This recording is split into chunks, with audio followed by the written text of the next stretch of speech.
warahmatullahi wabarakatuh. Perkenalkan, nama saya Kavita. Saya dari manajemen tingkat 2N dengan NPM 1190200495.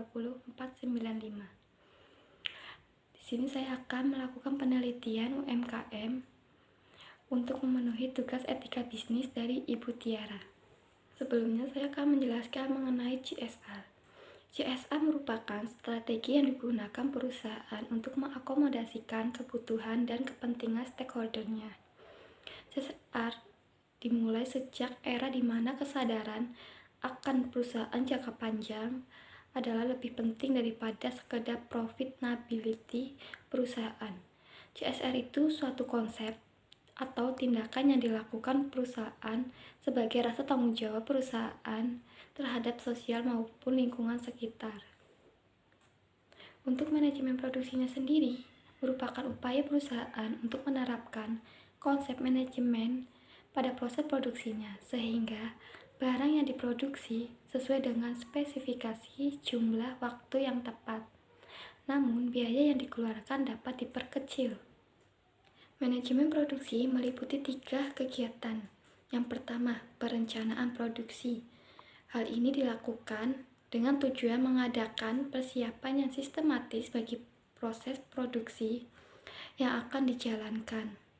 Yang kedua, ada pengendalian produksi.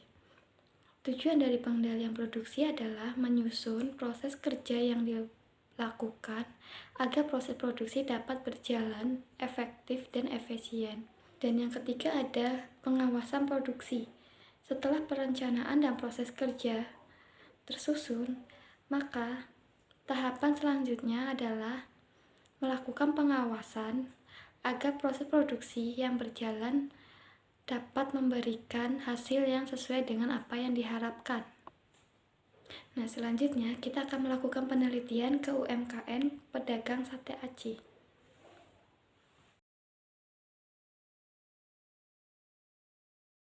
Selamat sore, Pak. Selamat sore. Boleh minta waktunya sebentar? Boleh, Mbak. Silakan. Mau menanyakan beberapa pertanyaan mengenai usaha Bapak. Kalau boleh tahu usaha Bapak apa?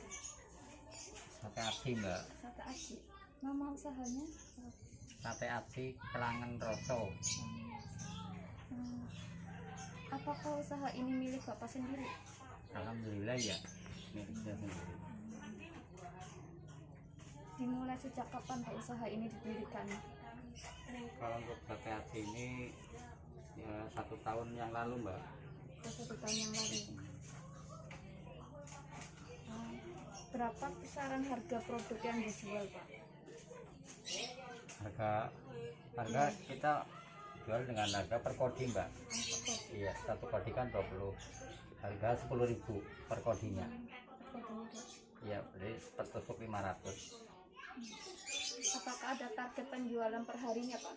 Ada, ya target bisa 50 kodi. Target saya. Berapa banyak produk yang diproduksi setiap harinya, Pak? Untuk setiap hari ini baru 20 sampai 25 kodi. Untuk bahan bakunya bagaimana Bapak memanajemen waktu pembeliannya?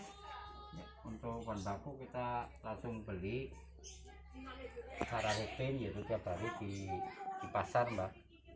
Karena bahannya ada semua di sana. Ya. Jadi kita tiap hari untuk beli bahannya, bakunya tiap hari. Tiap hari ya? Iya. Kira-kira bahannya apa aja, Pak? Untuk bahan sate aci ini cukup sederhana, Mbak, yaitu tepung tapioka, kemudian terigu, dan juga ada bumbu-bumbu yang lain. Cuma itu untuk sate aci. Kalau untuk bumbunya itu pakai apa, Pak? Kalau untuk bumbu sambal apa sate acinya? Kalau untuk sambal sate aci ini kita pakai bumbu sambal kacang, dan utamanya juga kacang, kemudian ada sedikit daging ayam dan bumbu-bumbu yang lain. Apakah ada kendala yang didapat selama proses produksi? Kalau untuk proses produksi tidak ada paling kendala ketika kita penjualan itu sedikit ada, itu ketika musim hujan ini sedikit menjadi kendala, karena untuk kendalanya karena kita sudah produksi banyak, kemudian hujan otomatis untuk penjualannya jelas menurun seperti itu. Bagaimana dengan jam kerjanya? Dimulai dari jam berapa? Untuk saat ini kita mulai dari jam 5 kita buka sampai jam 11 ya, 11 malam, jam 5 sore sampai 11 malam. Jika bahan baku naik, bagaimana dengan harga produknya, Pak? Nah, untuk bahan bakunya naik ya, untuk produknya kita pertahankan karena itu sudah menjadi artinya resiko mungkin bagi kami sebagai penjual. Yang penting kita tidak mengurangi bahan-bahan tadi, tetap sesuai dengan yang dari awal, dan insya Allah masih ada untung walaupun sedikit, yang penting lumintir. Di sini ada berapa karyawan, Pak? Kalau untuk produksi karena kita usaha milik keluarga, jadi ya pakai keluarga, paling karyawan kita ada 2, kadang ya 3. Iya, ini tenaga harian, Mbak, tenaga upah harian ya, kita upah mereka secara harian. Apakah usaha ini memiliki buku laporan, Pak, setiap harinya? Untuk buku laporan enggak, karena yang secara sederhana kalau buku resmi tidak ada, karena milik saya sendiri, jadi saya pakai kebutuhan secara alami lah. Seperti itu.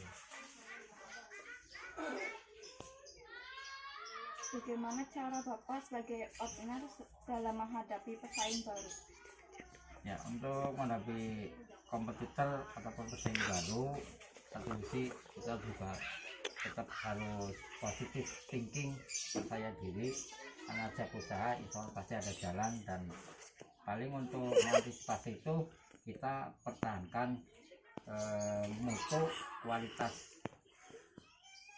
barang yang kita tawarkan kepada pelanggan, kalau bisa lebih disempurnakan seperti itu. Apa harapan Bapak ke depannya untuk usaha sate aci?